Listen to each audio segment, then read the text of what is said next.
Tenemos en nuestros estudios a Luis Madera, viceministro de Planificación e Inversión Pública del Ministerio de Economía, Planificación y Desarrollo. Bienvenido, un placer tenerte con nosotros. Muchas gracias, Laura, y muchas gracias a todos por la invitación esta mañana.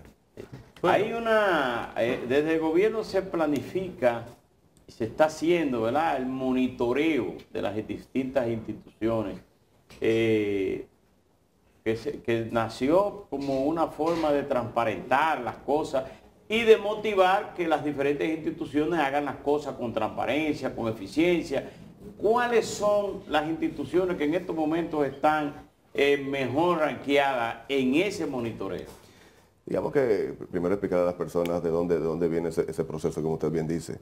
Este gobierno está empeñado en la transparencia y la rendición de cuentas de las instituciones que ejercen las políticas públicas, y en ese sentido pues se ha llevado a cabo un proceso de planificación donde se ha partido por primera vez de una serie de resultados que empujan hacia la calidad de vida de la gente. ¿El SISMAP que le llaman?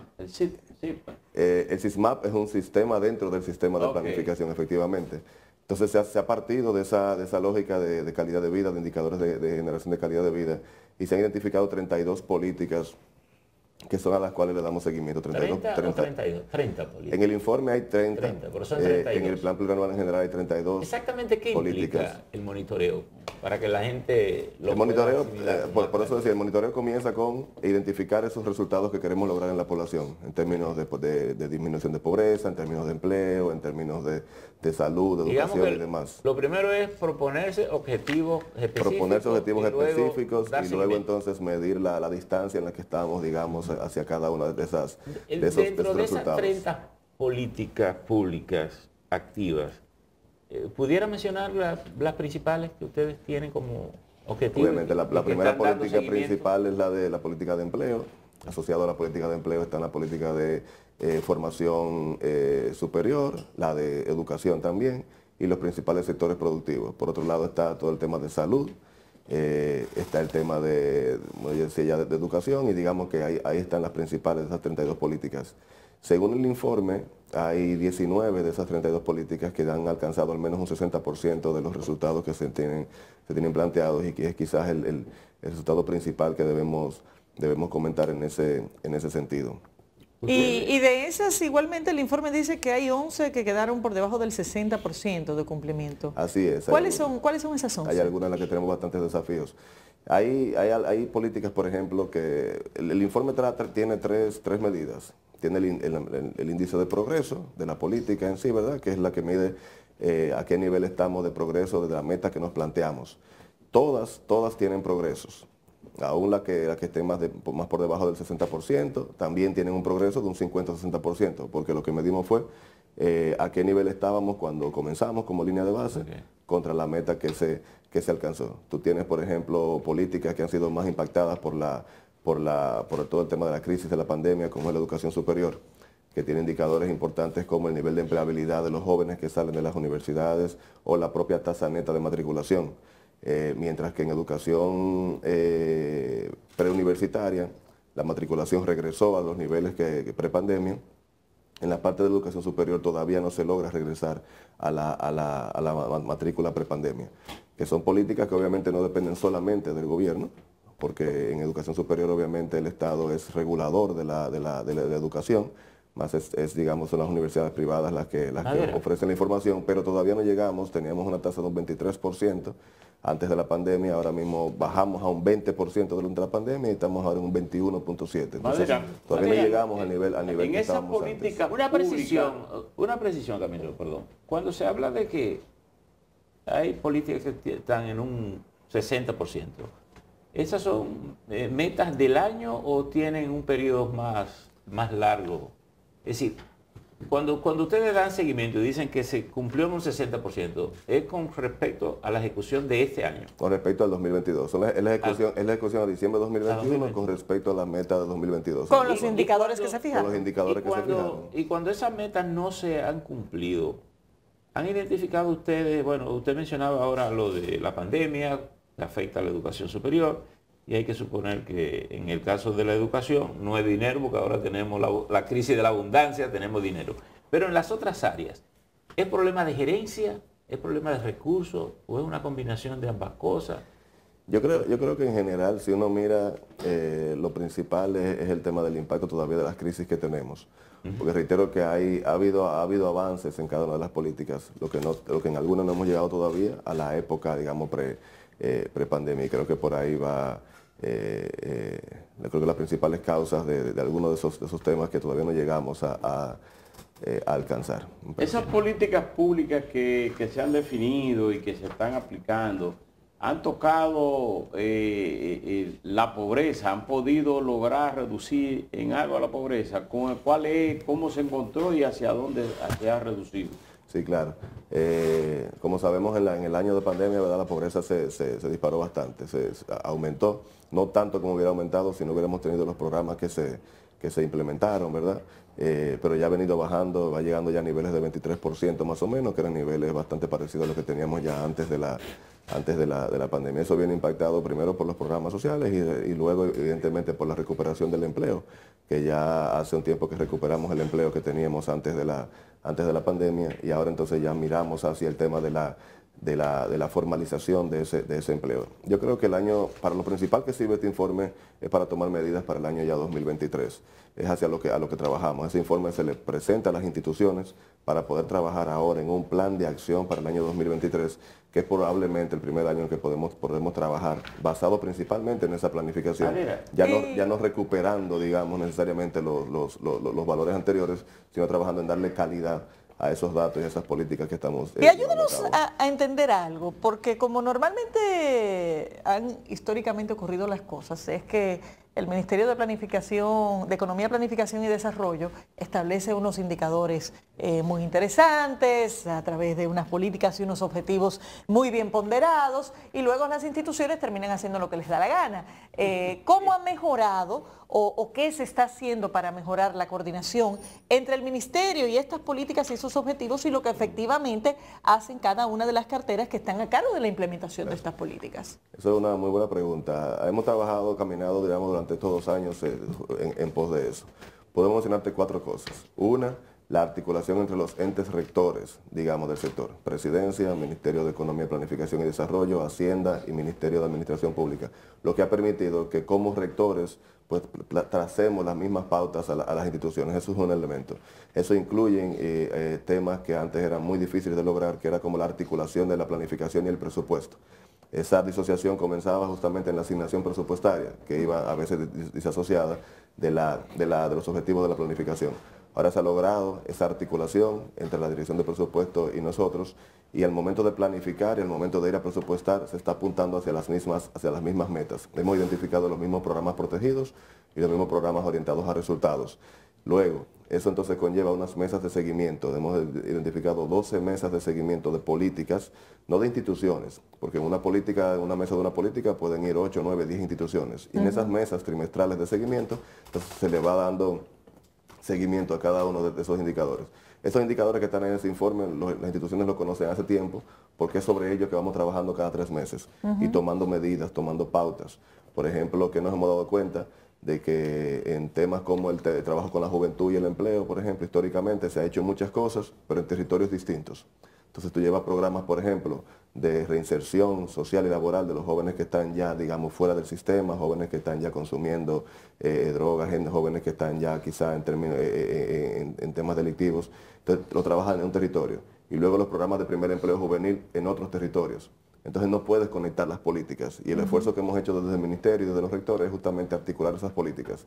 Tú tienes programas como Oportunidad 1424 que trabaja con esos jóvenes que están fuera del sistema. Entonces estamos asegurando que en el mismo territorio que está 1424 esté el programa RD Trabaja, que es un programa que incentiva a las empresas para el primer empleo, de forma tal que yo saco a ese joven de ese antisistema y lo entro al sistema laboral. Pero también aseguro que las provincias prioritarias por el Ministerio de Educación para fines de los liceos técnicos, politécnicos que se están realizando, también estén en estas mismas provincias, para que esos jóvenes que están en edad de estudiar, entonces vayan a entrar allá. Y esa articulación de políticas yo creo que es lo que nos va a poder llevar a poder lograr una mayor calidad, con los mismos recursos que estamos ejecutando, pero ejecutando en el mismo territorio y de manera articulada. ¿Y cuántos empleos se han recuperado hasta ahora y cuánto se han incrementado.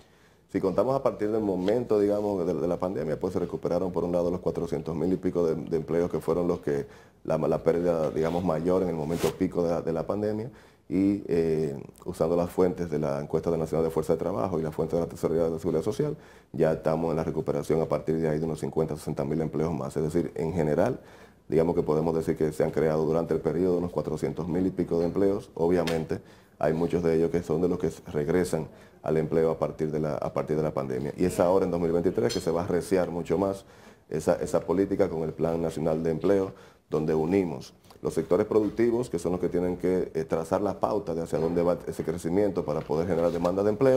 Y ahí tenemos Ministerio de Industria y Comercio, Ministerio de Turismo, Ministerio de Agricultura. Por otro lado, las instituciones que tienen que formar a la gente, a los jóvenes, para que puedan acceder a esos empleos, y ahí tenemos sentado en la misma mesa al Ministerio de Educación Superior, al Instituto Tecnológico de las Américas y al Infotep, y en el centro el Ministerio de Trabajo, que es el que tiene el programa principal, que es RD Trabaja, que busca generar las capacidades e incentivar las demandas, incluyendo con pagos de pasantías y de salario, tres meses iniciales de salario para los jóvenes de primer empleo de las empresas.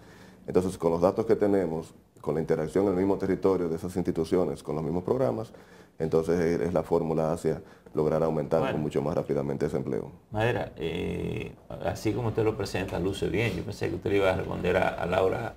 Bueno, tenemos 2 años resistiendo la gente luchando para que la gente aplique, asuma la política. Pero fíjese. Pero no he dicho que no, ¿eh? Sí, exacto. Pero quería preguntarle 2 cosas.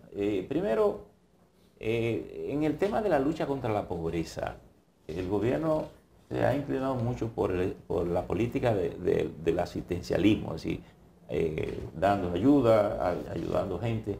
¿En qué medida esos programas se están asociando a alguna tarea o para recuperarlo ellos mismos o para ayudar al Estado, qué sé yo, en la higiene, en la seguridad, en todo? Y segundo, ayer hay un anuncio que se ha hecho que parece que puede ser peligroso a nivel mundial, que es el acuerdo de Rusia con la OPEP sobre el tema del petróleo. Y de hecho Estados Unidos reaccionó ayer acusando a Rusia de usar el petróleo en medio del clima para sacar el provecho. ¿Pudiera afectar esto muchas de estas políticas que el gobierno está priorizando? Sí, yo creo que sí, que todos los temas, digamos, de la política, de la geopolítica y de la economía como instrumento de la geopolítica, como es el caso de los precios del petróleo, obviamente que terminan afectando. A nuestros países lo que les queda es estar, obviamente, pues generando escenarios en función de esa incertidumbre que pueda traer y preparando, digamos, escenarios para cómo utilizar de la mejor manera posible los recursos económicos. Lo que sí podemos nosotros hacer, vuelvo y repito, es esa articulación de políticas para que con el mismo recurso económico que se tenga, pues podamos lograr los resultados y crear escenarios en la medida en que esos cambios internacionales pues puedan afectar nuestras recaudaciones y por lo tanto la capacidad de ejecución de esas políticas. Y en esa articulación yo creo que es donde podemos trabajar de manera hacer proactiva. Como la abuelita milagro, hacer pan de la nada. Exacto, hacer más con lo que se tiene. Creo que hay todavía más oportunidades de articulación para lograr eso, y en eso es que estamos. Brevemente, porque aunque no es un tema necesariamente de tu viceministerio, pero tú tienes experiencia en la Oficina Nacional de Estadísticas y en adición la ONE es una entidad que está adscrita al Ministerio de Economía y Planificación y Desarrollo. ¿Cómo se ha ido evaluando el cierre del proceso del censo y cuáles son las expectativas para los próximos meses? Mire, efectivamente la Oficina de Estadística y los datos censales y los datos de las encuestas son la base principal de este informe, de estos 474 indicadores que estamos midiendo en este informe. El proceso del censo yo creo que va caminando, ya se ha logrado pues mucho más del 80-90% ya de la población, se están recogiendo ya, digamos, los últimos temas. Los censos normalmente tienen unos 4 o 5 días después que termina, que es como los estudiantes en la universidad, de verdad, para recoger, digamos, aquellos lugares donde no se han censado. Pero creo que aún con los impases iniciales que se tuvo para activar sobre todo las tabletas y los dispositivos de información, pues creo que ya va terminando bastante bien. Yo creo que eso hay que resaltarlo quizás se ha tenido un poco más de tiempo para la recolección, pero ese tiempo se va a recuperar al momento del procesamiento, porque la ventaja que tiene haber hecho el levantamiento con los dispositivos informáticos es que reduce mucho más el tiempo del procesamiento y ahorra en términos de calidad de la información. Entonces yo creo que ese tiempo se va ya a recuperar y de manera pues muy rápida. Históricamente vamos a tener los datos de la población que necesitamos para poder tener las bases de datos para poder medir mejor esos indicadores que Luis tenemos. Madera Suel, Le hemos muchísimas gracias. brindado un cafecito, pero yo no quería que usted se fuera sin decirme si los programas sociales del gobierno le estamos asociando a alguna actividad productiva. Sí, mira, en un momento de la pandemia evidentemente había que socorrer la población, digamos, y esa era la política que había que ejercer, esos programas que todos conocemos. Sin embargo, en la visión del gobierno, el programa de gobierno y el plan plurianual del sector público, la visión en términos de la protección social, que ya no se llama ni siquiera protección social en el argot del gobierno, sino creación de oportunidades justamente. Y la idea es poder conectar, digamos, a esas poblaciones más vulnerables con las oportunidades de empleo. Ahí mencioné, por ejemplo, el programa 1424, como decía, que es sacar a esos que están mucho más abajo y alinearlos a los temas de empleo. Y todos los programas que se generan, que se ejecutan desde Supérate, tienen esa visión de generar capacidades de empleo, digamos, para la gente. Obviamente hay que mantener esa asistencia, pero la lógica del gobierno es ir disminuyendo el asistencialismo en la medida en que vamos aumentando la generación de oportunidades y la gente va entrando pues a ese sistema. Y buena suerte. Muchísimas gracias. Así es, despedimos a Luis Madera, viceministro de Planificación e Inversión Pública del Ministerio de Economía, Planificación y Desarrollo. Gracias por estar con nosotros.